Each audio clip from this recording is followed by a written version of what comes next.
Salam à tous, c'est Mignon, j'espère que vous tous très bien. Aujourd'hui, une vidéo, tout simplement, on va réagir un petit peu à la liste qui a été dévoilée récemment par la Fédération tunisienne de football afin d'affronter justement la Croatie très bientôt, fin mars, Inch'Allah. Donc voilà, ce sera un match très important. Enfin, non, pas très important, ce sera un petit tournoi amical qui se déroulera, je sais plus vraiment où, parce que voilà, apparemment, il a été délocalisé, etc. Le tournoi, je sais plus vraiment dans quel pays va se tourner. Mais en tout cas, je sais que la Tunisie affrontera la Croatie, Inch'Allah. Très gros match amical qui nous attend. Il me semble que c'est le 22 mars ou à ses alentours, donc j'ai vraiment hâte de voir ce match-là.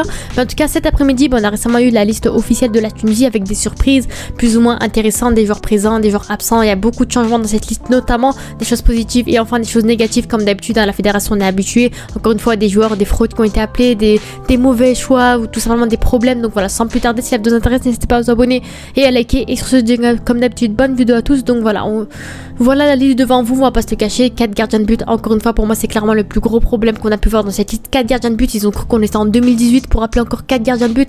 Ils ont cru qu'on allait jouer la Coupe du Monde pour un seul match amical. Au pire des cas, 2 matchs amicaux, pardon, ils appellent 4 gardiens de but. Donc pour moi c'est clairement bête, hein. Donc voilà, parmi les gardiens de but, on a Mouez Hassen, Aymen Dahmen, Béchir Ben Saïd et Amenala Memich. Donc clairement pour moi la fierté dans ça c'est vraiment Amenala Memich qui franchement en ce début de saison est vraiment très bon avec l'espérance. C'est un jeune gardien de seulement 19 ans qui évoluait déjà, il me semble. Voilà, il a joué vite fait, il a jamais joué même avec la Tunisie U20, il a jamais joué en équipe nationale et pourtant il est très bon avec l'espérance. En ce début de saison on a vu clairement qu'il a remplacé Ben Chirifia. On sait que la saison passée Ben Chirifia malheureusement était blessé, c'était compliqué pour lui, et ben Memich justement derrière elle l'a remplacé, il a très bien fait. On a clairement vu qu'en ces débuts de saison il a 21 matchs joués, 16 clean sheets et 8 buts en question, on va dire. Donc clairement c'est un très bon rendu de sa part et pour moi clairement il méritait cette sélection. Notamment pour moi clairement ces gardiens de but ils méritent tous quasiment sauf Mouez Hassen. Encore une fois je sais pas ce qu'il a avec la Tunisie, peut-être il a un contrat, peut-être je sais pas ce qu'il y a entre lui et la Tunisie. Pour moi Mouez Hassen en 2024 ça sert plus à rien de le sélectionner. Voilà, on le laisse finir sa vie, justement laisse finir sa carrière au club africain et voilà on le laisse tranquille. Et pour moi clairement ça sert plus à rien. On doit recruter, appeler des joueurs notamment qui mériteraient sur le terrain à la place de sélectionner 4 gardiens de but, parce que pour moi c'est vraiment un manque de professionnalisme. Clairement ça sert à rien pour un seul match amical. Clairement il y en a peut-être un ou 2 au pire des cas qui joueront, voilà, le 3e et le 4e, ils chaufferont le banc, ça sert à rien, ils prendront une place pour rien, gaspilleront une place. Donc clairement pour moi franchement ça sert à rien du tout. Aux défenseurs bien sûr Gaïs Zalouni, Wajdi Keshrida, Yassine Merih, Hamza Djelessi, Dylan Brown, Alagram, Oussama Haddadi, Ali Abdi et enfin Amin Cherni. Donc voilà, pour moi clairement Gaïs Zalouni, je suis vraiment fier qu'il soit sélectionné parce que clairement avec le club africain il fait vraiment du travail énorme sur le côté droit. C'est un très bon latéral droit, très intéressant, offensif, défensif, c'est un joueur assez technique. Donc pour moi clairement il méritait cette sélection. On sait encore une fois que d'habitude les joueurs de LP1 sont pas vraiment mis en valeur, c'est compliqué pour lui de trouver leur sélection, mais là clairement il a été appelé, donc c'est vraiment très intéressant. Pour moi c'est mérité. Donc voilà, Zalouni j'ai vraiment hâte de le voir sous le maillot de la Tunisie. C'est pas un joueur qu'on a l'habitude de voir notamment avec cette équipe de la Tunisie. Il me semble qu'il a même jamais été appelé, peut-être il joue avec les jeunes, je sais pas vraiment, mais en tout cas il a jamais été appelé avec l'équipe première et clairement il mérite cette sélection. Clairement pour moi Zalouni c'est un très bon choix de la part du coach. Clairement encore une fois mieux que Jalel Kadri qui faisait ses choix tout bizarres. Clairement les latéraux droits Keshrida et Cherni et Gaïs Zalouni, clairement c'est les 3 meilleures options qu'on aurait pu avoir. Malheureusement Mohamed Drager n'a pas été appelé, compliqué pour lui, mais devant on sait qu'on a des joueurs à tester, c'est des matchs amicaux, donc c'est le moment où jamais de tester des joueurs comme ça. Donc voilà, Amin Cherni qui enchaîne bien en Ligue 2, qui est intéressant avec Laval, donc clairement pour moi c'est mérité. Malheureusement il n'a pas été appelé durant la dernière CAN, c'était quand même compliqué pour lui, donc clairement pour moi c'est mérité. Gaïs Zalouni et Keshrida en tant que latéraux droit c'est vraiment très intéressant. Malheureusement ils sont beaucoup à leur poste, mais en tout cas ce sera le moment de tester et de faire tourner la rotation. Ensuite en charnière centrale on a Merih, Julassi, Brown pardon, et Alagram. Donc pour moi en 2024 Alagram ça sert plus à rien de le sélectionner avec Sfax, c'est compliqué. Voilà, il enchaîne pas forcément, des mauvaises performances, beaucoup d'erreurs, c'est compliqué pour lui. Voilà, ça reste un jeune joueur avec un bon potentiel, un jeune joueur qui est quand même capitaine de son équipe à son si jeune âge, mais malheureusement pour moi il y a des joueurs qui pourraient mériter devant lui, voilà, devant lui dans la hiérarchie, comme Yann Valéry malheureusement qui n'est pas présent en tant que défenseur. Pourtant il enchaîne avec Angers en Ligue 2, il est vraiment intéressant, 27 matchs joués pour 5 passés, donc pour un défenseur central c'est vraiment très intéressant. C'est un joueur qui enchaîne encore une fois, qui est expérimenté, donc voilà 25 ans, qui voilà qui a récemment opté pour la Tunisie. Donc pour moi clairement Yann Valéry pourrait mériter largement devant Alagram. Donc voilà, malheureusement je suis quand même dégoûté sur ce côté là. Pareil pour Hamza Djelessi, clairement pour moi voilà c'est pas un grand joueur, il n'est pas habitué à jouer avec la Tunisie, c'est pas un joueur qui franchement nous nous tilt et nous montre encore une fois que ça reste un grand défenseur, compliqué pour lui. Certes voilà Talbi il est forfait, voilà il doit être mis au repos parce qu'il a été blessé avec Lorient à l'épaule, etc. Mais c'est pas pour ça que franchement voilà on n'a pas appelé Yann Valéry, ou pour tout simplement peut-être certains pourraient penser à Bouzamoucha potentiellement qui joue à Rouen. Pour moi c'est un petit peu trop tôt, on va pas se le cacher, c'est un joueur qui commence à se connaître encore une fois, c'est un jeune joueur qui commence à découvrir le championnat de national, le niveau professionnel. Donc pour moi franchement c'était pas forcément le moment de l'appeler avec la Tunisie, donc c'est quand même compréhensible qu'il soit pas appelé, mais peut-être dans les années à venir, Inch'Allah, peut-être s'il signe dans un meilleur club ou s'il enchaîne encore une fois, il pourrait être appelé, mais pour moi clairement c'est pas le moment vraiment pour l'appeler tout simplement. Mais voilà, en tout cas, franchement, c'est mérité. Pour moi, voilà, je suis un peu dégoûtée pour Hamza Glassi et pour Alagram. Encore une fois, pour moi, c'est pas des joueurs qui méritaient, qui avaient, voilà, par rapport à des Benzamoucha, potentiellement des Yann Valéry, surtout Yann Valéry. Malheureusement, il a jamais sa chance, il est jamais titulaire, il est jamais tendu avec la Tunisie. Et c'est comme ça qu'on sait pas vraiment quel est son niveau réel avec la Tunisie. Et clairement, de ce côté-là, franchement, je suis assez déçue de la part du coach de Lamouchi, je sais plus vraiment comment il s'appelle, le coach des U20, l'ancien coach des U20. En tout cas, pour moi, clairement, la défense, en tant que latéraux, ça restait quand même intéressant. Peut-être, voilà, aller à sur le côté gauche, encore une fois c'est mérité. Peut-être Oussama Haddadi potentiellement qui est polyvalent en tant que défense centrale et latéral gauche. Pour moi franchement c'était logique ces choix là. Malheureusement on a vu que voilà, on a des joueurs comme Alia Mahloul qui n'a pas été sélectionné parce qu'apparemment c'était un choix de sa part. Il a préféré se concentrer avec El Ali, il a préféré récupérer. C'était quand même compliqué pour lui d'enchaîner la CAN et en plus de ça un nouveau rassemblement à son âge, donc c'est quand même complètement logique. On doit compter sur la jeunesse, encore une fois sur la future génération, sur la relève. Donc pour moi Ali Haddadi encore une fois c'est mérité sur le côté gauche. Haddadi encore en plus de ça qui en ce moment il n'a pas beaucoup de temps de jeu, certes il enchaîne voilà avec la division 2 de Bundesliga etc, mais avec la Tunisie il n'a pas beaucoup de temps de jeu, donc pour moi ce sera son moment afin de se relancer et de retrouver la confiance du coach notamment. Et en défense centrale, bah pour moi clairement sur les noms qu'on a c'est pas vraiment solide, mais à part Dylan Brown je suis vraiment très contente de l'avoir retrouvé parce que voilà ces dernières années avec Metz, avec le Salernitana c'était quand même compliqué, il chauffait le banc, il enchaînait pas, il faisait beaucoup d'erreurs, c'était pas un grand défenseur, mais là depuis qu'il a signé au Servette en Suisse il est vraiment intéressant. Il joue en Europa League il me semble ou Conference League, bref il joue dans un championnat européen, il est titulaire dans le championnat suisse, donc clairement pour moi c'était mérité. Ça pourrait être un grand défenseur potentiellement afin de potentiellement être un bon joueur afin de faire une bonne charnière avec Talbi potentiellement, et Merih encore une fois qui a été sélectionné. Encore une fois clairement lui jusqu'à sa mort je pense qu'il va être rappelé avec la Tunisie. C'est un joueur qui encore une fois comme beaucoup de joueurs comme des Ali Mahloul et beaucoup de joueurs ils vont être rappelés jusqu'à la fin de leur carrière. Donc voilà il a été sélectionné, ça reste un joueur assez expérimenté, donc pour moi ça a été quand même intelligent. Et niveau défenseur pour moi clairement il y a quasiment rien à dire par rapport à ce qu'on pourrait dire mis à part les gardiens de but, mais on va pas revenir là-dessus bien entendu. Pour moi clairement les seuls problèmes c'est Hamza Glassi et Alagram. Potentiellement on aurait pu appeler des Yann Valéry qui aurait pu être intéressant encore une fois, mais clairement les surprises c'est Ghazi Zalouni et Amin Charni sur le côté droit. Pour moi clairement c'est très bien vu de la part du coach tout simplement.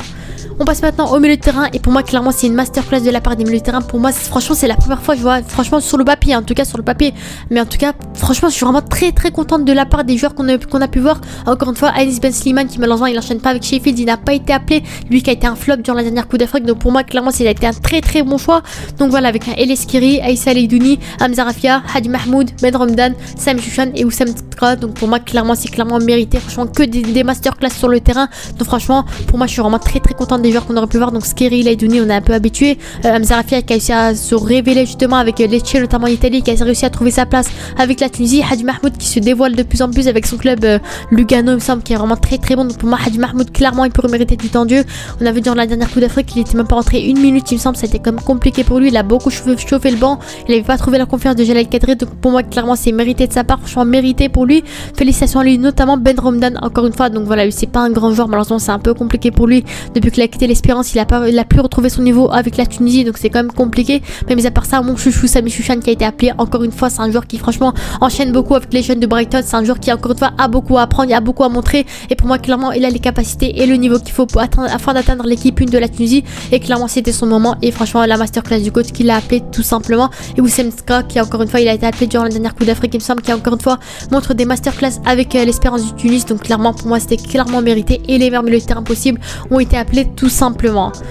On passe maintenant à l'attaque où là franchement c'est l'un des pires endroits, l'un de nos pires problèmes qu'on a pu avoir avec Elias Achouri, Seyfeddine Jaziri, le fameux crack comme vous savez, Aitem Jouni, Elias Saad, Bassem Srarfi et Saïf Al-Taïeb. Donc clairement pour moi les seuls potables c'est Achouri, potentiellement au pire des cas Elias Saad de ce qu'on a pu voir sur le papier, Jouni bien sûr, et El Taïeb potentiellement. Pour moi clairement Jaziri et Srarfi je comprends toujours pas pourquoi en 2024 on les appelle toujours avec la Tunisie, ils ont rien prouvé pour le moment avec la Tunisie. Seyfeddine Jaziri ça fait des années, 2018 janvier 2017, je sais pas combien d'années qu'il a appelé, il est toujours aussi dégueulasse, toujours aussi mauvais. Donc clairement pour moi on aurait pu mieux faire de ce côté là, c'est quand même compliqué pour lui. Pour moi franchement c'est vraiment pas mérité. Peut-être Achouri qui pour moi doit retrouver sa confiance avec la Tunisie. On a vu que ces derniers temps c'est un peu compliqué pour lui, il a récemment opté pour la Tunisie et malheureusement il a pas vraiment prouvé encore une fois qu'il méritait son rôle sous le maillot tunisien. Mais mis à part ça avec Copenhague il est vraiment très intéressant.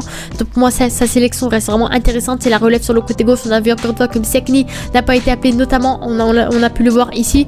Donc voilà, Msekni et Mahloul n'ont pas été appelés, n'ont pas voulu être sélectionnés pour ce rassemblement. Donc ça peut être quand même assez logique. Ça reste des joueurs qui jouent assez tranquilles, qui commencent à devenir assez âgés, qui ont déjà beaucoup prouvé pour la Tunisie. Donc pour moi c'est assez logique. On doit s'habituer à jouer sans eux parce que voilà, c'est des joueurs qui franchement bientôt ils vont prendre la retraite internationale, Inch'Allah. Donc voilà, pour moi on doit compter sur la jeunesse, sur la relève justement afin de se débrouiller sans eux tout simplement. Donc voilà, Achouri va jouer sur le côté gauche, Taïef encore une fois, tout comme Achouri, malheureusement il a rien prouvé encore une fois avec la Tunisie, donc c'est quand même compliqué pour lui. Et bien sûr en pointe encore une fois la décadence, le caca qu'on a pu voir, Jaziri, Jouini. Franchement Jouini peut-être au pire des cas avec le stade tunisien il est intéressant, mais voilà durant la dernière Coupe d'Afrique c'était quand même compliqué pour lui. Et Jaziri franchement dégueulasse encore une fois. Mais voilà, Esrarfi sur le côté droit, encore une fois je comprends pas. Certes en LP1 tunisienne, en Ligue 1 tunisienne avec le club africain il reste quand même intéressant parce que voilà le niveau il est pas hors norme exceptionnel non plus. Mais mis à part ça avec la Tunisie franchement c'est pas ouf non plus hein. Il est pas très intéressant, il galère un petit peu sur son côté droit. Donc franchement j'espère qu'il va pouvoir nous montrer des régalades, des réglisses sur le côté droit. Mais en tout cas mis à part ça franchement je suis quand même assez déçu de sa part. Et il y a Saad lui qui avait refusé justement l'appel de la Tunisie durant la dernière Coupe d'Afrique, qui a été appelé encore une fois. Donc j'ai vraiment hâte de voir ce qu'il pourrait donner sous le maillot tunisien. Personnellement je n'ai plus vraiment de souvenir de quand il a joué avec la Tunisie franchement. Mais en tout cas bah voilà, ça peut être un joueur intéressant à l'attaque. Pour moi je suis quand même un peu déçu. Peut-être les ailés qui peuvent être intéressants quand même, il y a Saad, El Taïef et Achouri. Mais en tant que numéro 9 c'est encore une fois très compliqué, on n'a toujours pas trouvé des joueurs potentiels à tester. Pour moi c'est vraiment le vrai problème. Notre problème c'est qu'on n'ose pas tester, on n'ose pas appeler de nouveaux joueurs potentiels qui pourraient être la relève potentiellement. Peut-être j'aurais pu penser à Ali Youssef potentiellement qui est avec Aken, qui est vraiment intéressant. Certes il revient de blessure, c'est compliqué pour lui, mais mis à part ça ce début de saison reste vraiment intéressant. 9 matchs pour 2 buts marqués, il est intéressant en Ligue 1 de Suède. Donc pour moi clairement il aurait pu être intéressant, un nouveau test potentiellement, parce que voilà il a pas beaucoup de sélections, seulement 3 sélections depuis 2021. Donc pour moi franchement c'était le moment justement de l'appeler avec la Tunisie. Franchement voilà c'est pas vraiment logique de pas l'avoir sélectionné, je suis quand même assez dégoûté. Peut-être certains peuvent mentionner Adel Betayeb, mais ce début de saison c'est un peu compliqué pour lui, il est pas hors norme non plus, il est pas très intéressant. Donc voilà, pour moi Jaziri pour moi il y a largement mieux devant lui. Franchement quand même déçu de sa part, de sa sélection tout simplement. Mais en tout cas globalement dans la liste on a certes quelques absents notamment.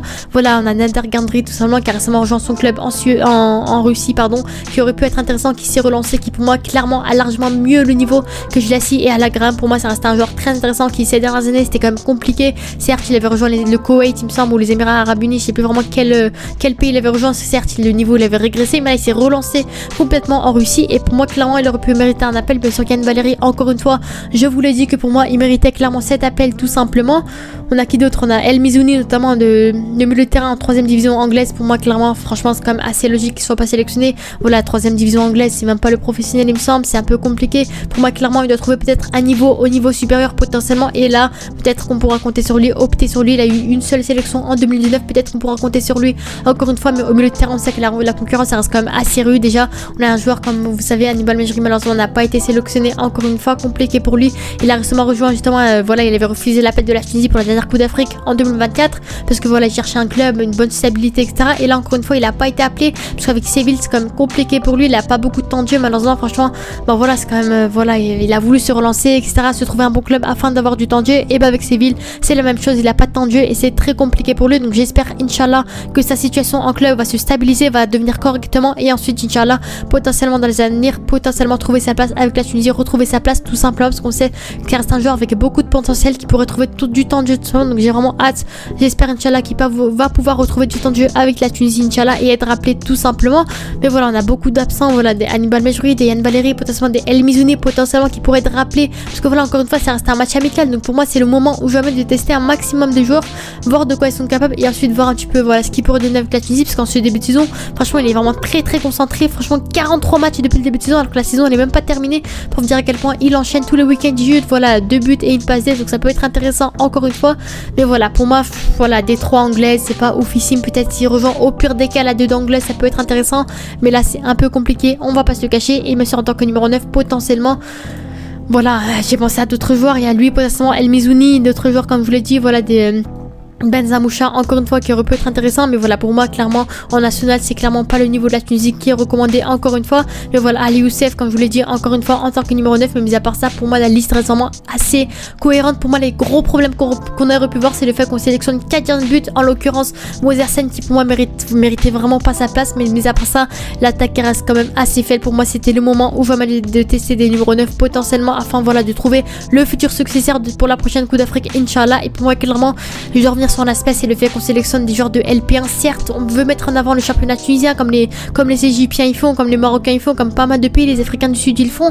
Mais mis à part ça, pour moi, il faut vraiment bien le faire ça, parce que pour moi, Moïse Hassen, Jlassi, Graham, pour moi clairement ça a plus le niveau de la Tunisie. Srarfi potentiellement aussi, pour moi clairement ça a plus le niveau de la Tunisie. Et pour moi, il fallait renouveler tout simplement. Pour moi, voilà, certes, il joue dans des grands clubs tunisiens, Sfax, Sahel, club africain, peu importe le club, mais clairement, il a plus le niveau tout simplement. Donc voilà, c'était pas de vous avez en commentaire, c'était mieux, n'hésitez pas à vous abonner et à la de la prochaine.